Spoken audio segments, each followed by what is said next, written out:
L'UFC n'arrête pas de monter en puissance, l'organisation numéro 1 du MMA peut compter sur un Dana White très ambitieux, une croissance qui semble se faire au détriment d'une boxe anglaise qui souffre de la comparaison avec l'Ultimate Fighting Championship.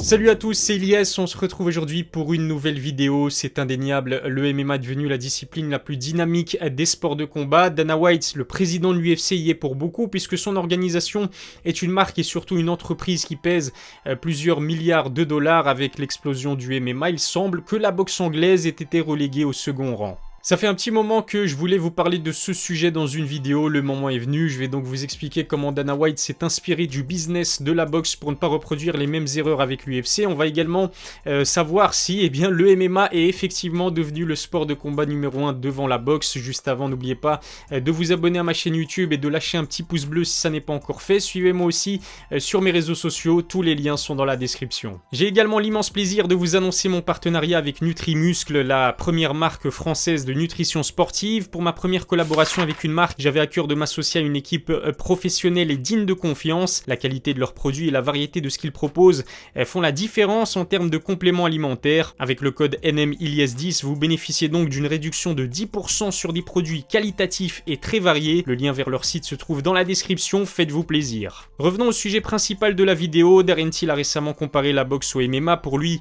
il n'y a pas photo, l'UFC surclasse de loin le noble art. Darren s'est plaint notamment du manque criant de combat excitant de la boxe par rapport à son organisation. Ce n'est pas la première fois que le Britannique s'exprime à ce sujet. Dans une interview accordée à BT Sport, il avait reproché à Lomachenko, Ryan Garcia ou encore Gervonta Davis de ne s'être jamais encore affrontés. Qu'est-ce que vous en pensez? Est-ce que vous êtes d'accord avec les propos du Britannique? Dites-le moi dans la barre des commentaires. Personnellement, je partage l'avis de Darren Till et c'est justement ce constat qui a poussé Dana White à prendre une toute autre direction avec l'UFC. Contrairement à la boxe où il existe plusieurs fédérations mais aussi plusieurs promoteurs, l'UFC détient presque un monopole sur le business du MMA. Ni le Bellator, ni le PFL ou encore le One Championship ne rivalisent avec l'organisation en termes de chiffre d'affaires et de visibilité. Dana White est d'ailleurs le promoteur de tous les combattants signés à l'UFC. Avec son matchmaker, il décide des combats organisés en se basant sur la rentabilité et donc l'intérêt des fans. Sans mauvais jeu de mots, Dana White a carte blanche à l'UFC. Il concentre la majorité des pouvoirs dans ses mains à l'image d'un tyran. Ça a au moins l'avantage de faciliter la prise de décision et ça permet de ne pas devoir passer par plusieurs acteurs pour organiser un combat. C'est l'une des raisons qui explique pourquoi, contrairement à la boxe, les meilleurs affrontent les meilleurs à l'UFC. Rien que depuis le 1er janvier 2022, l'organisation a proposé 3 gros événements pay-per-view à ses fans avec en combat principal Francis Ngannou,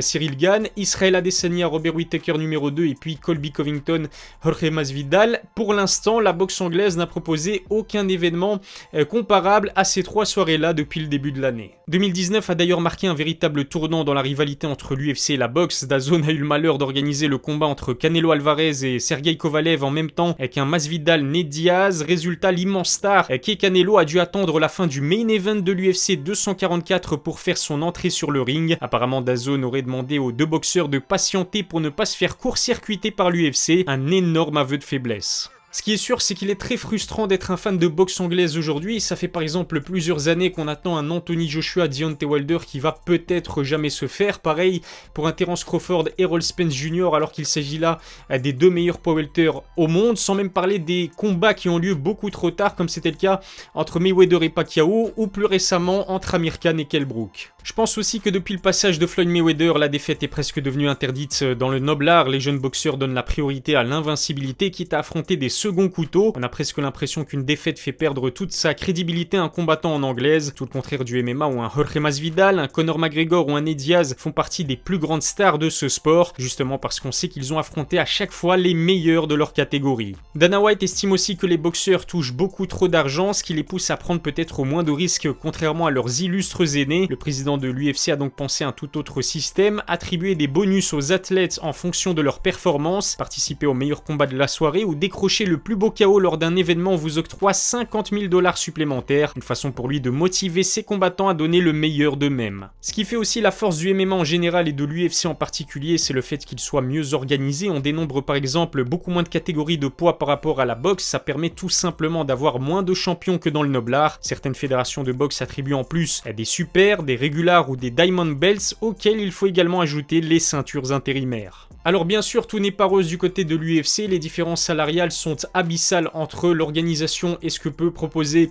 la boxe anglaise. À titre de comparaison, Francis Ngannou n'a empoché que 800 000 $ hors bonus lors de sa victoire face à Cyril Gane. On estime par exemple que Tyson Fury et Dillian Whyte vont empocher respectivement 32 et 8 millions de $ pour leur prochain combat. Hormis un Conor McGregor ou un Khabib sur ces derniers combats, eh bien les stars de l'UFC ne touchent pas grand chose comparé à leur équivalent en boxe. Raison pour laquelle tant de combattants de MMA veulent s'essayer au noble art. Récemment, c'est Kamaru Usman qui a annoncé vouloir affronter Canelo Alvarez. Pareil pour Francis Ngannou qui pourrait se mesurer à Tyson Fury début 2023. Conor McGregor aurait empoché 130 millions de $ pour son combat face à Floyd Mayweather en 2017. C'est presque 10 fois plus que son salaire habituel avec l'UFC, alors qu'il est le combattant de MMA le mieux payé de l'histoire. En termes de pay-per-view vendus et d'argent généré, la boxe détient toujours la première place, mais sur les 10 combats les plus lucratifs de l'histoire, l'UFC arrive quand même à en placer 3 selon le site Bwin, j'ai même envie de dire 3,5 puisqu'elle a co-organisé le fameux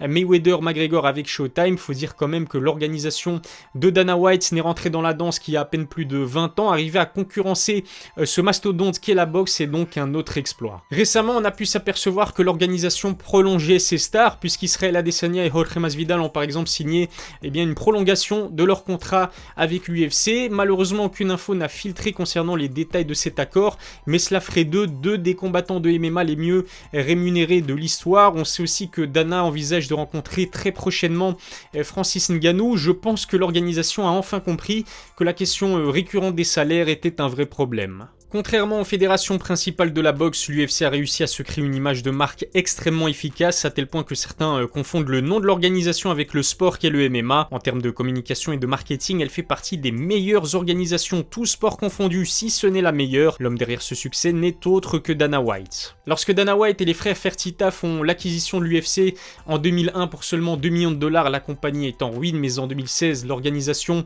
est rachetée par un groupe d'investisseurs pour 4 milliards de $. En 2019, ESPN fait aussi l'acquisition des droits de diffusion sur 5 ans et reverse 150 millions de $ par an à l'UFC. Il faut dire aussi que la compagnie est aujourd'hui cotée en bourse. Bref, ce que les trois amis toujours ont réussi à faire est tout simplement prodigieux. Année après année, l'UFC devient de plus en plus global. Si la France a récemment légalisé le MMA, c'est en grande partie dû à l'influence énorme de l'organisation. Rajoutez à cela 3 champions nés en Afrique en son sein et des combattants talentueux venus des 4 coins du monde et vous comprendrez pourquoi l'UFC prend tant d'ampleur, sans même parler des nombreux pratiquants de renom venus d'autres disciplines qui ont décidé d'entamer une transition vers le MMA. Des combats spectaculaires, une meilleure organisation, une communication moderne et une image de marque, c'est ce qui a permis à l'UFC, donc au MMA, de détrôner la boxe anglaise. Attention tout de même, le noble art n'est pas mort, en témoigne par exemple la renaissance de sa catégorie reine avec ses superstars. Encore faut-il que les meilleurs boxeurs décident de s'affronter pour donner plus de spectacle aux fans. Dites-moi si vous êtes d'accord avec mon analyse dans la barre des commentaires. Voilà ce que je pouvais dire sur ce sujet que j'ai trouvé super intéressant à traiter. Abonnez-vous à ma chaîne YouTube et lâchez un petit pouce bleu et si cette vidéo vous a plu. N'oubliez pas non plus de me suivre sur mes réseaux sociaux. Tous les liens sont dans la description. Je vous remercie de m'avoir suivi. Je vous souhaite de passer une excellente journée et à la prochaine pour une nouvelle vidéo.